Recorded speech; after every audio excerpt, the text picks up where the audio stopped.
वाञ्छाकल्पतरुभ्यश्च कृपासिन्धुभ्येव च पतितानां पावनेभ्यो वैष्णवेभ्यो नमो नमः। जय श्री कृष्ण चैतन्य प्रभु नित्यानंद श्री अद्वैत गदाधर शिवासादि गौर भक्तवृंद। हरे कृष्णा कृष्ण कृष्ण हरे हरे, हरे राम राम राम हरे हरे।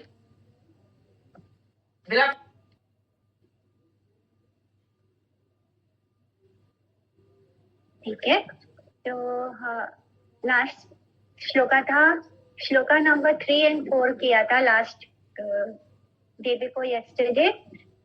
आदि खंड चैप्टर 11 हमने स्टार्ट कर लिया था। चैप्टर 11 का श्लोका नंबर 4 हमारा कंटिन्यू चल रहा है। श्लोका पढ़ लेते हैं। जीनिया कंदर्प कोटि रूप मनोहर, प्रति अंगे निरूपम लावण्य सुंदर, अजानुलंबिता भुजा कमल नयन, अधरे तांबूल दिव्यवास परिधान। तो इस तरह भगवान के रूप का वर्णन किया गया है कि कोटि कामदेवों को भी जीतने वाले प्रभु का मनोहर रूप एवं श्री अंग और प्रत्येक अंग उनमें अनुपम लावण्य विद्यमान है, और अजानुलंबित बाहु यानी घुटनों तक लंबे उनके बाहु हैं, कमल नेत्र और होठों पर तांबूल एवं श्री अंग दिव्य वस्त्र धारण किए हुए हैं। तो श्री गौर सुंदर ने असंख्य तांबूल आदि विलास सहचर ग्रहण करके भी समग्र जीवों के नित्य मंगल के निमित्त निखिल संभोग के विषय में एकमात्र विषय श्री कृष्ण की सेवा में सब प्रकार के विलास उपासक द्रव्य आदि को नियुक्त करने के निमित्त उपदेश दिया था।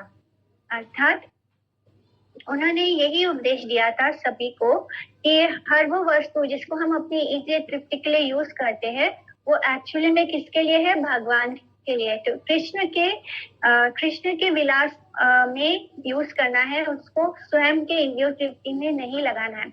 और इसीलिए उन्होंने माया के वशीभूत होने योग्य जीवों द्वारा, यानी जो भी हम जीव आत्माएं हैं, अगर हम जड़ विलास आदि में जो तुच्छ वस्तु है, जिसको तुच्छ वस्तु कहा गया है, कि एक दूसरे के प्रति सेव्य बुद्धि करके तुच्छ जड़ विलास आदि के भुक्त रूप से उनके अनुवर्ती होने पर उससे उनका अमंगल निश्चित एवं ये सब विलास सेवा के उपकरण नित्य काल भगवान की सेवा के लिए ही निर्दिष्ट हैं। तो उन्होंने बताया कि जितने भी चीजें होती हैं वो सब कुछ भगवान को तृप्त करने के लिए होना है। अगर हम उसको अपने विलास में सेवा में लगाएंगे तो क्या होगा? हमारा अमंगल निश्चित होगा। और इसलिए उन्होंने ऐसे समझाया था।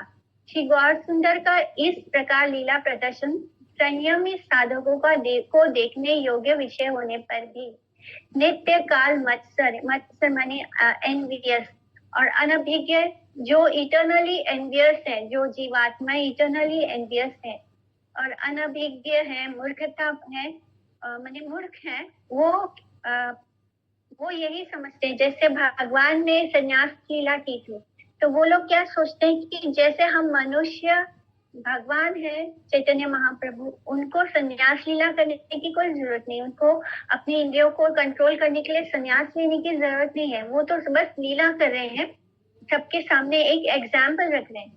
लेकिन जो इटर्नली मूर्ख होते हैं और जिनके अंदर एनवी होते हैं, वो क्या सोचते हैं कि ये भी हमारे जैसे ही है और इसलिए इनकी इंद्रिया कंट्रोल नहीं हो रही, इसलिए ये संन्यास आश्रम ग्रहण करके सब चीजों का, भौतिक चीजों का त्याग कर रहे हैं, जो कि एकदम गलत है। भगवान जो लीला करते हैं उसमें कुछ कारण होता है, उसमें हमेशा यही इच्छा होती है कि वो दूसरों का भला करना चाहते हैं, जीवात्माओं का भला करना चाहते हैं। बहुत छात्रों से परिवृत कौतुक प्रिय निमाई पंडित, सर्वदा परिहास मूर्ति विद्या बले, सहस्त्र पंडु या संगे पढ़ू या संगे यबे प्रभु चले। तो विद्या बल के कारण सर्वदा परिहास मूर्ति प्रभु जब चलते तो सहस्त्र यानी थाउजेंड्स विद्यार्थी भी उनके साथ रहते। सोचो, वो चलते थे तो उनके पीछे हजारों विद्यार्थी भी साथ में उनके चल रहे होते थे। ग्रंथ रूपिणी वाणी के नाथ भगवान विश्वंभर, सर्वनव द्वीपे भ्रमे त्रिभुवनपति, पुस्तकेरा रूपे करे प्रिया सरस्वती, तो त्रिभुवनपति श्री गौर सुंदर पुस्तक के रूप से प्रिय सरस्वती को हाथों में रखकर संपूर्ण नवद्वीप में भ्रमण करते थे। अपने प्रभु गौर नारायण के हाथ में अर्थात श्री हस्त में ग्रंथ रूप से महालक्ष्मी, नारायणी, वाग्य देवी सरस्वती सर्वश्रण विराजमान रहकर प्रभु के वाचस्पति नाम की सार्थकता संपादन करती थी। इस तरह निमाई पंडित, उनका जो नाम था वो सार्थक हो रहा था। हर समय उनके हाथों में सरस्वती देवी विद्यमान थी, पुस्तक या ग्रंथ के रूप में। निमाई पंडित की कठिन व्याख्या समझने में सभी की असमर्थता। नवद्वीपे हे नहीं पंडित तेरा नाम, ये आती या भुजीवे का प्रभु रा व्याख्यान। तो नवद्वीप में ऐसा कोई पंडित नहीं था जो प्रभु द्वारा किए गए व्याख्यान को समझ सके। कोई भी इतना ज्ञानी नहीं था, कोई भी ऐसा पंडित ही नहीं था जो प्रभु जिसको जो चीज की व्याख्या करे वो कोई भी उसको समझ नहीं पाता था।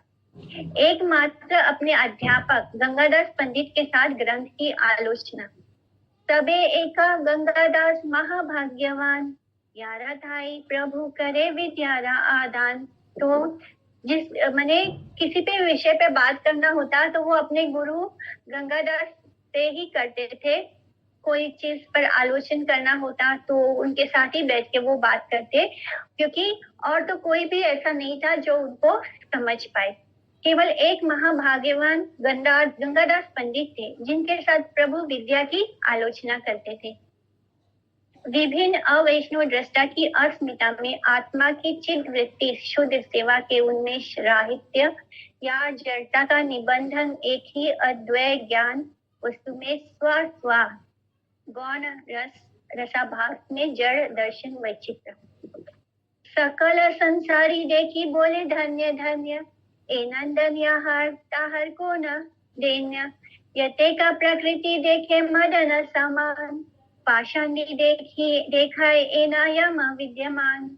पंडित सकल देखे ये न बृहस्पति, ए मते देखे सबे यारा ये मति।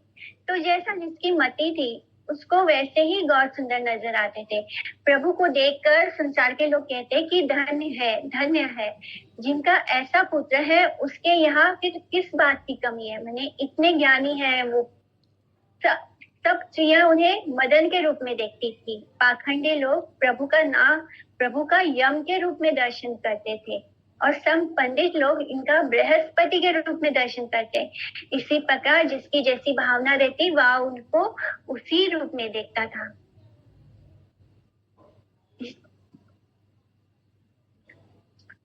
देखी विश्वम्भरा रूप सकल वैष्णव, हरिशम विषाद हई मने भावे सभा। तो श्री विश्वम्भर के रूप को देखकर वैष्णव वृंद मन में हर्ष एवं विषाद का अनुभव करते थे। निमाई के अलौकिक रूप के साथ कृष्ण भजन सौंदर्य के अद्भुत प्रकाश दर्शन से भक्तों की निराशा। हे न दिव्य शरीर न है कृष्ण रस, ही करीबे विद्या है कालवश। तो जो वैष्णव जन थे वो क्या सोचते थे कि अगर इनका ऐसा दिव्य शरीर श्री कृष्ण रस की ओर आकृष्ट ना हुआ तो काल के वशीभूत होने पर इनकी यह विद्या क्या करेगी। माने ये विद्या ज्ञान किस काम का आएगा अगर ये अपने इतना सुंदर दिव्य शरीर है इनका, अगर इसको वो कृष्ण रस में नहीं लाएंगे तो ये जो ज्ञान जो विद्या है इनके पास ये किस काम की। मोहित वैष्णव सबा प्रभु रमायाए, देखी आओ तबु के ह देखी तना पाए। तो सब वैष्णव प्रभु की योग माया से मोहित होकर प्रभु को साक्षात देखते हुए भी उनके वास्तविक स्वरूप को नहीं देख पा रहे थे।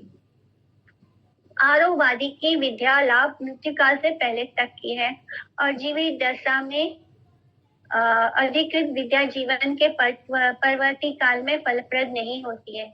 गौर सुंदर को बृहस्पति सदृश पंडित देखने से, मदन सदृश रूपवान देखने से साधारण लोगों के मन में यही विचार उपस्थित हुआ था कि उस प्रकार अलौकिक सौंदर्य और असमान पांडित्य जीवित दशा तक ही स्थायी अर्थात अनित्य है, किंतु वास्तव में नित्य विचार में ही कृष्ण रस में अवस्थित है। वे सब चिंता करते थे कि गौर सुंदर में निरंकुश स्वतंत्र स्वेच्छा लीलामय कृष्ण स्वरूप के बदले कार्ष्ण वैभव परिदृष्ट होने से ही भक्तों के विशेष आनंद का विषय होगा।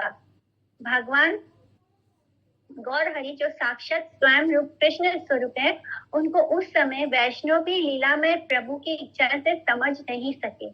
लीला कलोलाल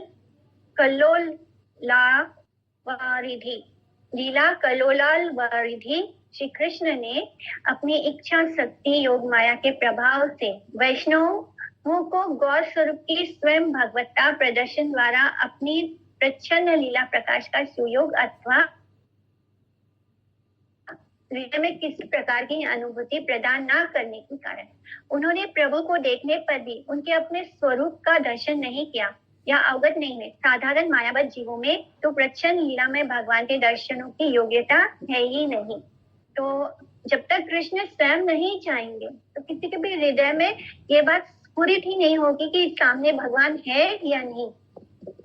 गौर सुंदर जो साक्षात भगवान है, इवन वैष्णव जनों भी उनको नहीं पहचान पा रहे थे। वो सब ये सोच रहे थे कि इनका मदन सादृश्य रूप है, यानी बिल्कुल मदन की तरह है, बिल्कुल साक्षात कृष्ण की तरह ये इतने सुंदर है। तो वो सोचते थे कि जितने सुंदर इनका स्वरूप है, सुंदर बिल्कुल कृष्ण जैसे हैं, इससे ज्यादा अच्छा होता कि ये कृष्णमय होते, यानी कृष्ण भक्ति करते। इसलिए वो चाहते थे कि ये अगर कितना अच्छा होता। ये जो ज्ञान है इसको उन्होंने क्या कहा, आरोवादी। जैसे हमने पढ़ा था 18 कोर्स के समय, आरोपंथी अवरोपंथी। तो आरोपंथी यानी ना इति जो ज्ञान योग होता है, जिसमें हम खुद ही भगवान को ढूंढने की कोशिश करते हैं, उसमें कोई परंपरा सिस्टम नहीं होता। तो आरोवादी और अवरोपंथी वो होता है जिसमें हम भगवान को गुरु परंपरा के द्वारा जानने की कोशिश करते हैं। तो हमारे लिए हम जिसको फॉलो कर रहे हैं वो आरोपंथी है। तो वो सभी को लग रहा था कि ये आरोवादी है, ये सिर्फ विद्या के बल पर सबको आकर्षित कर रहे हैं, इनके अंदर कोई कृष्ण भक्ति नहीं है जो एक्चुअली में बेनिफिशियल है।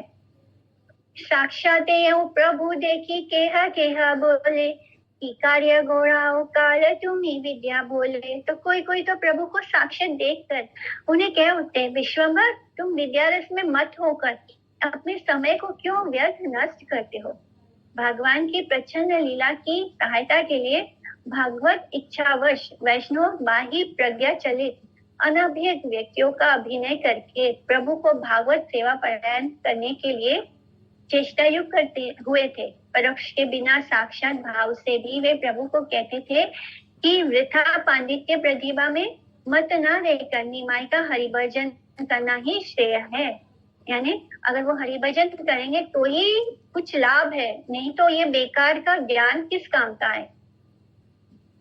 भले ही वो कितने भी इंटेलिजेंट क्यों ना हो, जो वो उनके पास इतना ज्ञान है, अगर वो उसका इस्तेमाल कृष्ण भक्ति में करें, हरि भजन में करें, तो ही उनको लाभ मिलेगा। तो इवन वैष्णव जन उनको उनके सामने ही उनको इस तरह बोल देते थे। तो ये वैष्णव की लीला चल रही थी, बाहरी लीला। शून्य हासेना प्रभु सेवा के वाक्य, प्रभु बोले तुम्हारा सिखाओ मोर भाग्य। तो प्रभु अपने सेवकों के वचन सुनकर हंसते हुए कहते, आप मुझे शिक्षा देते हैं या मेरा बड़ा सौभाग्य है। तो प्रभु उसके उत्तर में उनको कहते कि मेरा विशेष सौभाग्य है कि आप मुझको हरिपरायण होने के लिए उपदेश दे रहे हैं। तो भगवान को ये बात सुनकर बहुत अच्छा लगता था जब वो सारे वैष्णव उनसे कहते थे कि विश्वम्भर तुम विद्यारस में क्यों मत हो रहे हो, अपना समय क्यों व्यर्थ नष्ट कर रहे हो। हे नाम थे प्रभु गोड़ा ये न विद्यारस से, सेवक चीनी ते नारे अन्य जन की से। तो इस प्रकार प्रभु विद्यारस में अपना समय व्यतीत कर रहे थे, जिनको उनके सेवक भी नहीं पहचान पा रहे थे। तब अन्य व्यक्तियों की तो गणना ही क्या थी। तो जो सेवक यानी जो वैष्णव जन है, वो भी जो सभी उनके परिकर हैं, लेकिन भगवान ने अपनी योग माया के कारण किसी के भी हृदय में ये बात को स्थापित नहीं होने दिया कि वो साक्षात कृष्ण है, जिस कारण उनके जो सेवक है, जो वैष्णव जन है, वो सब भी उनको नहीं जान पा रहे, तो बाकी सभी लोगों की हम क्या बात करें। प्रभु के नित्य पार्षदों ने भी उनकी प्रचंड लीला की सहायता के निमित्त प्रभु की इच्छा से उनकी महिमा ना जानकर अनाभिक की भांति अभिनय किया था। जब प्रभु के नित्य पार्षद ही उनको देखकर पहचान नहीं सके, तब कर्म बुद्धि निपुण साधारण प्राकृत यानी मटेरियल व्यक्ति उनको किस प्रकार जान सकेंगे। भारत के नाना प्रदेशों से विद्यार्थियों का नवद्वीप में आगमन।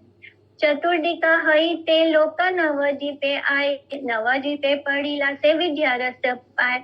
तो लोग चारों ओर से नवद्वीप में पढ़ने के लिए आते थे, क्योंकि उन सबको नवद्वीप में पढ़ने से ही विद्या रस मिलता था। इतना फेमस था उस समय नवद्वीप के, पूरे भारत भर से लोग वहीं पर पढ़ने आते थे।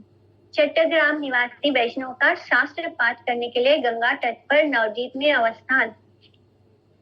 चाटीग्राम निवासियों अनेका थाए, परे न वैष्णव सब रहे ना गंगाए। तो चट्टग्राम निवासी बहुत से वैष्णव भी विद्या अध्ययन के लिए नवद्वीप में गंगा के किनारे रहते थे। बहुत दूर चट्टग्राम के आदिवासी जन भी विद्यार्थी होकर गंगा तीर पर नवद्वीप में निवास करते थे। सभी प्रभु की लीला के सहायक पार्षद। सबे जन्मिया छेना प्रभु आज्ञाए, सबे विरक्त कृष्ण भक्त सर्वथाए। तो सबने प्रभु की आज्ञा से यहाँ आकर जन्म ग्रहण किया था नवद्वीप में। वे सब विरक्त और कृष्ण भक्त थे। तो उस समय श्री गौर सुंदर की इच्छा से सभी भक्त प्रपंच में प्रकट होकर जागृत वस्तु में सब प्रकार से उदासीन होकर निरंतर कृष्ण भजन में व्यस्त थे। दैनिक अध्ययन के बाद सबका एकत्र कृष्णानुशीलन। अन्यो मिली सबे पढ़िया सुनिया, करे न गोविंद चर्चा निवृत्ते बसिया। तो इस तरह वे सब इकट्ठे पढ़ सुनकर एकांत में श्री कृष्ण की चर्चा करने के लिए बैठ जाते थे। उस समय श्री गौर सुंदर के निकट सब वैष्णव कृष्ण भजन में उत्साह न पाकर निर्जन में कृष्ण का अनुशीलन करते थे। जहाँ पर भगवान या भागवत प्रिय पार्षद का साक्षात आविर्भाव या प्रकाश नहीं है, वहां पर निर्जन भजन करना ही प्रशस्त है। अन्यथा भगवान और भक्त के अनुगत्य में हरि कीर्तन करना ही विधि है। तो बिकॉज उस समय श्री गौर सुंदर विद्या विलास लीला कर रहे थे, जिस कारण जो वैष्णव जन है वो गौर हरि के निकट बैठ के भजन नहीं करते थे। उनको लगता था ये तो हरि भजन करते ही नहीं है, इनको कृष्ण से कुछ लेना देना ही नहीं है। इसलिए वो निर्जन जहाँ पर गौर हरि ना हो वहां पर बैठकर वो निर्जन भजन करते थे, यानी निर्जन जगह पे जाकर जहाँ पर कोई ना हो वहां बैठ के वो कृष्ण अनुशीलन करते थे। भक्ति प्रिय गायक वर चट्टग्राम वासी मुकुंद। सर्व वैष्णवेरा प्रिय मुकुंद एकांत, मुकुंदेरा गाने द्रव्य सकला महान। तो मुकुंद सब वैष्णव के एकांत प्रिय थे, जिनके गान को सुनकर सब महान द्रवीभूत हो जाते थे। विषय रस से पृथक होकर जो लोग भागवत भजन करते हैं उनको महांत कहा जाता है। मुकुंद के यानी जो इस संसार में रस नहीं पाते, जो भगवान के भजन में रस पाते हैं, उनको महांत कहा जाता है। मुकुंद के हरि लीला कीर्तन को सुनकर इस प्रकार के महज जनगण का हृदय आर्द्र हो जाता था। तो जब वो मुकुंद हरि लीला कीर्तन करते थे तो सबको बहुत ही आनंद प्राप्त होता था। विकाल हैला अशी भगवत गणा, अद्वैत सभाए सबे हय न मिलन। तो सब भक्तवृंद अपराह्न यानी आफ्टरनून में अद्वैत प्रभु की सभा में आकर सम्मिलित हो जाते थे। दिन के कार्य समाप्त करके अपराह्न काल में सब भक्त श्री मायापुर स्थित अद्वैत भवन यानी अद्वैत आचार्य के घर में आचार्य प्रभु के निकट उपस्थित होते थे। और उस समय श्री गौर सुंदर द्वारा भक्तों के आश्रय स्वरूप में विराजमान रहने की लीला प्रकाश न करने के कारण अद्वैत प्रभु ही सब वैष्णव के आश्रय स्थल थे।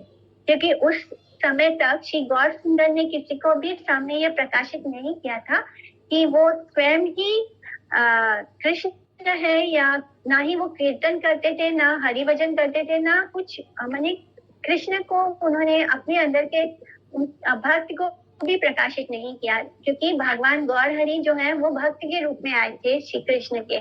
तो उस रूप में उन्होंने अपना लीला प्रकाश नहीं करने के कारण सब लोग किसका आश्रय ले रहे थे? अद्वैत प्रभु का। इसलिए अद्वैत प्रभु ही सब वैष्णव के आश्रय स्थल थे।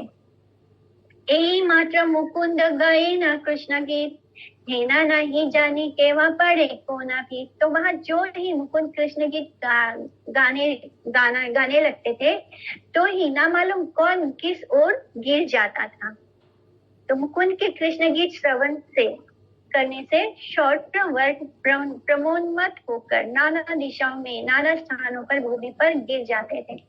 तो वो जब मुकुंद के मुख से कृष्ण का नाम सुनते, उनका गीत सुनते, तो इतने ज्यादा उनके अंदर एक्सटेटिक सिम्टम्स आ जाते और वो जहाँ बैठे हैं वहीं पर भूमि पर गिर जाते।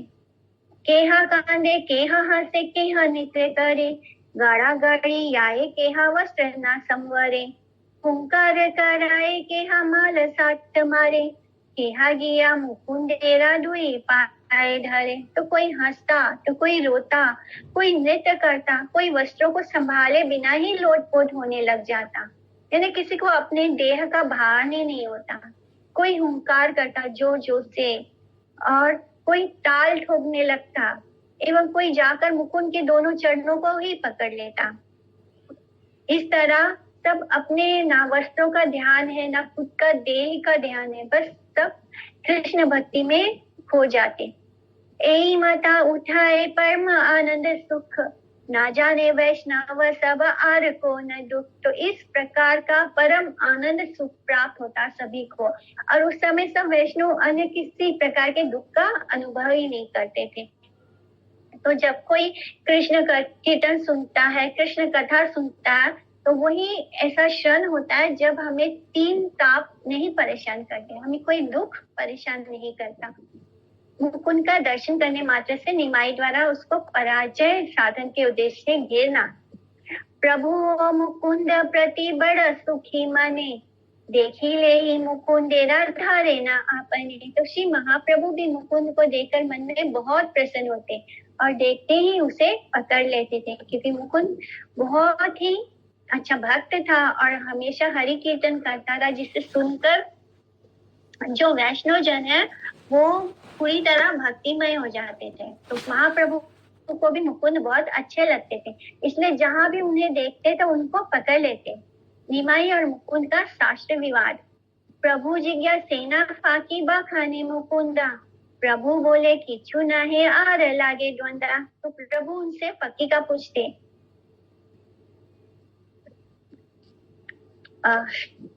प्रभु उनसे फकी का पूछते और वह उसकी व्याख्या करते। तब प्रभु कहते ये तो कुछ नहीं। तब मुकुंद के साथ प्रभु का द्वंद्व शुरू हो जाता। प्रभु द्वारा मुकुंद से फकी का पूछने पर मुकुंद उनको जो उत्तर प्रदान करते थे, प्रभु उसी क्षण उसका खंडन कर देते। फल स्वरूप दोनों में कला उपस्थित हो जाता, दोनों में लड़ाई हो जाती। निमाई के साथ मुकुंद का कक्षादान। मुकुंद पंडित बड़ा प्रभुरा प्रभावे, पक्ष प्रति पक्ष करी प्रभु सने लागे। तो प्रभु की कृपा से मुकुंद भी बड़े पंडित थे, जिस कारण वे प्रभु के साथ प्रतिपक्ष करना शुरू कर देते थे। प्रभु की कृपा से मुकुंद के पांडित्य की सीमा नहीं थी। वाद प्रतिवाद द्वारा मुकुंद प्रभु के साथ तर्क करना शुरू कर देते थे। कूट छल तर्क उत्थापन पूर्वक निज भक्तों का पराजय साधन। एही मथा प्रभु निजा सेवक चीनिया, जिज्ञासेना फाकी सबे या हारिया।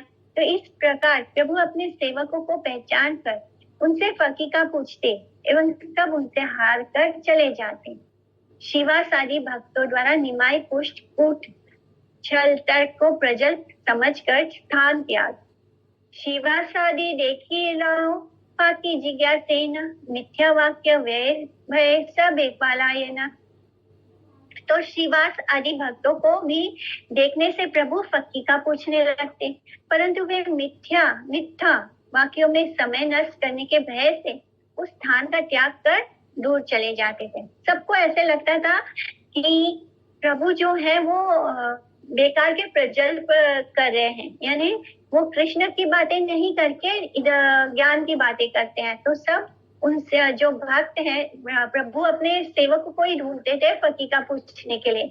और जब उनके जो सेवक हैं, यानी जो पार्षद हैं जिन्होंने कृष्ण भक्त के रूप में जन्म लिया है, वो सारे भक्तों को क्या लगता, भगवान की योग माया के कारण ये हमारा समय बर्बाद करने आ रहे हैं, ये हमसे प्रजल्प करेंगे, यानी ये हमसे कृष्ण की नहीं संसार बेकार की चीजों की बात करेंगे। तो श्रीवास आदि भक्तवृंद निमाई की पक्किका जिज्ञासा रूप मिथ्या वाक्यों के वेग की आशंका से उनको उस प्रकार अवसर ना देने के निमित्त उनके सामने ना आकर भाग जाते थे। विचार शास्त्र में भक्तों का यथेष्ट अधिकार रहने पर भी शुष्क तर्क के अप्रतिष्ठान हेतु वे अचिंत्य विषय में तर्क योजना करने में अग्रसर नहीं होते।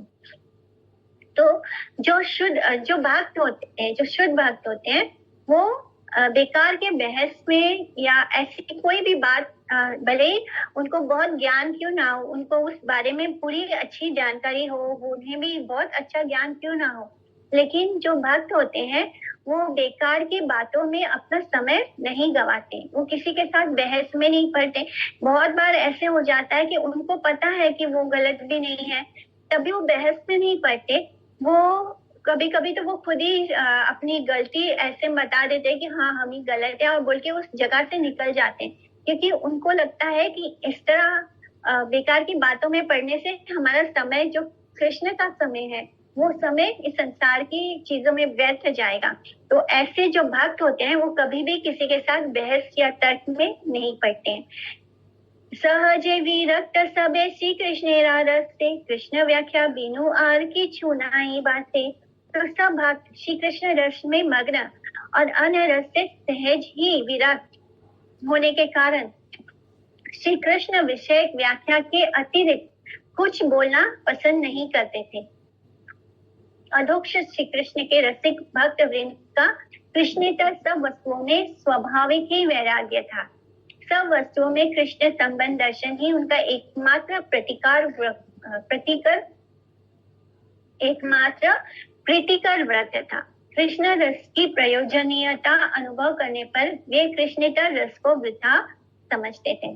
तो जो भक्त हैं कृष्ण के, भक्तवृंद, वो सामान्य ही वैराग्य थे, यानी जो जितना भक्ति में आगे होता है, ऑब्वियसली उसको संसार की हर वस्तु, जो भी चीज मटेरियल होता है, उससे उनको वैराग्य होता है।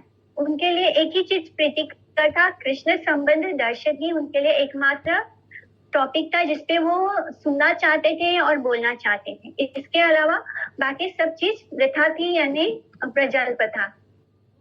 भक्तों को देखने मात्र से निमाई का कूट तर्कोत्थापन भक्तों की उत्तर देने में असमर्थता देखकर विद्रूपोक्ति देखी ले प्रभु मात्र फाकी से जिज्ञासे, प्रबोधिता नारे के हस्ते से उपहासे। तो प्रभु उनको देखते ही उनसे फकी का पूछते, और जब उनमें से कोई ठीक उत्तर देकर प्रभु का प्रबोध ना कर पाता, तब अंत में प्रभु उसका उपहास करने लगते, उसका मजाक बनाने लगते। तो भगवान को अपने भक्तों के साथ ये सब करने में बहुत आनंद आ रहा था। उन्हें अच्छा लगता था जब उनके भक्त ऐसी चीजों से दूर भागते थे और सिर्फ कृष्ण के बारे में ही बात सुनना चाहते थे। तो जो महाप्रभु है उनको ये चीज अच्छी लगती थी, इसलिए वो ऐसी लीला कर रहे हैं। निमाई के साथ जब भी किसी भक्त का साक्षात्कार होता था, तभी निमाई उनको फकी का जिज्ञासा करते, अस्त व्यस्त करते थे। इस तरह उनको, जैसे ही वो अपने भक्तों को देखते, यानी जो उनके पार्षद है, जो अभी लीला में उनके पार्षदों को नहीं पता कि जो निमाई है वही साक्षात कृष्ण है, उन्हें नहीं पता कि प्रभु लीला कर रहे हैं, और जानबूझकर उनको आनंद आता है अपने भक्तों को इस तरह देखने में कि वो केवल कृष्ण को के बारे में सुनना चाहते हैं।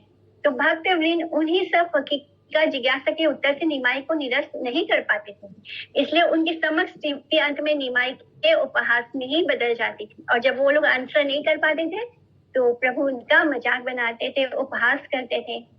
यदि केहा देखे प्रभु आई से ना दूरे, तबे पालाई ना फाकी जिज्ञासा डरे। यदि कोई प्रभु को दूर से आता देख लेता तो वह फकीका जिज्ञासा के भय से वहां से भाग जाता, यानी कोई भी उनके सामने नहीं आना चाहता था। भागवत भक्त तुच्छ पार्थिव युक्ति तर्क की फकीका में समय नष्ट की आशंका से, यानी बेकार की संसारिक बातों में हमारा समय बर्बाद कर देगा ये निमाई, ये सोचकर इस आशंका से वो निमाई के सामने नहीं जाते थे। उनके साथ साक्षात्कार ना करके, उनसे कोई साक्षात्कार नहीं करते, उनसे कोई बात नहीं करना चाहते थे, इसलिए उनसे दूर रहते थे। कृष्ण कथा सुनीते ही सबे भालवासे, बाकी बिनु प्रभु कृष्ण कथा ना जिज्ञासे। तो उन सबको कृष्ण कथा सुननी ही अच्छी लगती थी, परंतु प्रभु फकीका के अतिरिक्त और कुछ नहीं पूछते थे। सब भक्त कृष्ण कथा सुनने को ही अच्छा समझते थे, किंतु प्रभु भक्तों से गुप्त या अप्रकाशित रहने की इच्छा से ही कृष्ण कथा छोड़कर इतर कथा द्वारा उनको मोहित करके अपनी प्रच्छन्न अवतार लीला का संरक्षण करते थे। इस तरह किसी को भी पता नहीं चलने देते थे कि वो साक्षात कृष्ण है। राजपथ दिया प्रभु आई सेन एक दिन, पदुया संगे महाऔध्य तेरा चिन्ह। एक दिन प्रभु विद्यार्थियों के साथ राजपथ पर बड़ी औध्य प्रकाशित करते हुए आ रहे थे, यानी विद्यार्थियों के साथ वाक युद्ध में निमाई अपनी प्रगल्भता अथवा औध्यता के चिन्ह प्रकाशित करते थे। जब उनके साथ माने बाकी के विद्यार्थियों के साथ किसी टॉपिक को लेकर डिबेट होता रहता, इस तरह वो आ रहे थे। मुकुंद आए ना गंगा स्नान करी वारे, प्रभु देखी आरे पलाई व कछो दूरे। तो मुकुंद जो है, इधर मुकुंद गंगा स्नान करने के लिए जा रहे थे और प्रभु वहां बाकी सब अपने उनके साथ थाउजेंड यानी हजारों विद्यार्थी उनके साथ साथ चलते रहते थे। वो आपस में किसी बात को लेकर तर्क वितर्क हो रहा होता है।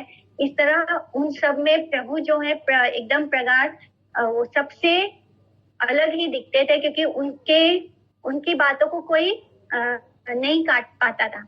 तो इस तरह जब उन्होंने देखा मुकुंद ने प्रभु को, तो प्रभु को देखते ही वो छिपकर कुछ दूर भाग गए। अपने द्वार रक्षक भृत्य गोविंद से मुकुंद के भागने का कारण पूछना। देखी प्रभु जिज्ञासेना गोविंद स्थाने, ए बेटा आमारे देखी पलाई के ने। तो प्रभु ने अपने भृत्य गोविंद से पूछा, ये मुझको देखकर क्यों भाग गया? तो गोविंद बोले ना आमी न जानी पंडित, आर कौन कार्य व चलिने कौन भीता। तो गोविंद ने कहा, पंडित जी मैं नहीं जानता, ऐसा जान पड़ता है कि किसी और काम के लिए दूसरी ओर चला गया। तो गोविंद या तत्कथित गोविंद कर्मकार नहीं है, प्रभु के उस समय के संगी द्वारपाल देते हैं। निमाई द्वारा उसका कारण बने। प्रभु बोले जानी लाए लागी बालाए, बहिर्मुख संभाषा करी ते नायुयाए। ए बेटा पढ़ाए यत वैष्णवेरा शास्त्र, पांजी वृत्ति टीका आमी बखानी मात्र। आमार संभाषे नहीं कृष्णेरा कथन, आतवे आमा देखी करे पालायन। तो खुद ही आंसर भी कर रहे हैं कि प्रभु ने कहा मैं समझ गया हूँ वह किस लिए भाग गया है। वह बहिर्मुख व्यक्ति के साथ संभाषण नहीं करना चाहता है। यह वैष्णव शास्त्र पढ़ता है और मैं तो केवल पंजी वृत्ति टीका आदि की व्याख्या करता हूँ। मेरे वाक्यों में कृष्ण संबंध कोई कथा नहीं है, इसलिए मुझे देखकर वो भाग गया है। कृष्णेतर विषय में वाक्य लाभ ही बहिर्मुख आलाप है। बद्ध जीव अपनी अपनी मानसिक चेष्टा द्वारा बाहरी वस्तुओं को अपने अपने भोग के लिए नियुक्त करते हैं। तब उस समय बद्ध जीव बहिर्प्रज्ञा चलित होकर कृष्ण कथा को भूलकर भगवान की बहिरंगासक्ति संबंधी वाक्यों में समय को बिताते हैं। जिनकी आत्मवृत्ति का जागरण होता है वे हरि सेवा पर वाक्य आदि में ही नियुक्त रहते हैं। फलतः जीव का कभी भी हरि कथा छोड़कर अन्य कथा में समय व्यर्थ करना कर्तव्य नहीं है। मुकुंद की निंदा के छल से अपना कृष्ण स्वरूप व्याख्यान। संतोषे पाड़े न गाली प्रभु मुकुंदेरा, व्यपदेशे प्रकाश करे न आपनारे। तो संतोष से मुकुंद को गाली देने के बहाने प्रभु अपने स्वरूप को प्रकाशित करने लगे। हृदय में संतुष्ट होकर बाहर में मुकुंद की भर्त्सना करने की छलना से अपना स्वरूप प्रकाश किया, अर्थात हरि कथा के अनुमोदनकारी हुए। राम भक्त जैसे राधा कृष्ण का नाम उल्लेख के बदले सीताराम नाम का ही उल्लेख करते हैं, किंतु उनका उस प्रकार बाहरी मतभेद प्रकाश राधा कृष्ण नाम श्रवण करने का ही एक प्रकार चेष्टा होता है। कृष्ण भक्त भी उसी प्रकार वैध ऐश्वर्य प्रदान सीताराम नाम उच्चारण की योग्यता परीक्षा करने के निमित्त राम भक्तों के निकट राधा गोविंद नाम उच्चारण करते हैं। इसी प्रकार कला के द्वारा हरि सेवा प्रवृत्ति बाहर और अंदर की चेष्टा के विपरीत है। तो यहाँ पे एग्जाम्पल दिया है, जैसे कोई राम भक्त होता है और वो अगर कोई राधा कृष्ण का भक्त है और कोई राम भक्त है, तो राम भक्त को जब उसका मन हृदय में राधा कृष्ण सुनने की इच्छा होती है, लेकिन ऊपर से वो क्या चेष्टा करते हैं कि वो जब किसी कृष्ण भक्त को देखेंगे तो बोलेंगे सीताराम। तो इसका मूल कारण क्या है कि उन्हें भी राधा कृष्ण का नाम सामने से सुनना है। तो ये जो कला का कारण होता है, जो दो भक्तों के बीच में जो लड़ाई होती है, अगर कोई राम भक्त है और कोई कृष्ण भक्त है, तो वो सिर्फ बाहरी लड़ाई है। एक्चुअली में भीतर से हृदय में जो राम भक्त है उसको राधा कृष्ण का नाम सुनना होता है। जैसे ही वो गुस्से में सीताराम बोलेगा तो सामने वाला गुस्से में राधा कृष्ण बोलेगा। तो ये चेष्टा बस इसलिए होती है कि जो राधा कृष्ण का भक्त है उसको सीताराम सुनना है, और जो राम जी का भक्त है उसको राधा गोविंद सुनना है। प्रभु बोले आरे बेटा कटा दीना था, पालाइले कोठा मोरा एड़ाई वे पा। तो प्रभु ने कहा, अरे बेटा कुछ दिन और ठहरो, तुम मेरे कौशल से कैसे बच सकते हो, देखा जाएगा। अपनी भविष्य लीला के विषय में प्रभु की भविष्यवाणी। विद्यानुशीलन के पश्चात उत्तर के समय निज भजन मुद्रा प्रदर्शन अंगीकार। तो हासी बोले प्रभु आगे पढ़ो कथा दीना, तब्बे से देखी व मोर वैष्णवे राचिना। तो प्रभु ने हंसते हुए कहा, मैं पहले कुछ दिन विद्या अध्ययन कर लूं, तब तुम मुझ में वैष्णवता के लक्षण देखोगे। इस तरह उन्होंने भविष्यवाणी किया, क्योंकि अभी वो विद्या विलास लीला कर रहे हैं। तो वो कहते हैं कि पहले मुझे कुछ दिन विद्या अध्ययन कर लेने दो, उसके बाद तुम मेरे अंदर वैष्णव के सारे लक्षण देखोगे। ए माता वैष्णव मुई हई मु संसारे, अजा भवा आरती वेका आमार दुआरे। तो मैं संसार में इस प्रकार का वैष्णव होऊंगा कि ब्रह्मा और शिव भी मेरे द्वार पर आएंगे। इस तरह वो बोल रहे हैं मुकुंद को। भविष्य में अभूतपूर्व कृष्ण भजन ख्यातिला। सुना भाई सभा ए आमार वचन, वैष्णव है सुमोरे सर्व विलक्षण। तुम सब भाई मेरी बात सुनो, मैं भविष्य में अलौकिक वैष्णव बनूंगा। आमारे देखिया एवे ये सभा पालाए, ताहराओ इन मोरा गुना कीर्ति गाय। इस समय जो ये सब लोग मुझको देखकर भागते हैं, देखना वो भी मेरे गुण और कीर्ति गाएंगे। एते का बलिया प्रभु चालीला हसीते, घरे गेला निजा शिष्य गनेरा सहिते। इतना कहकर प्रभु हंसते हुए शिष्यों के साथ अपने घर चले गए। विश्वभर की कृपा बल से ही उनका महात्म्य जानने की सामर्थ्य था।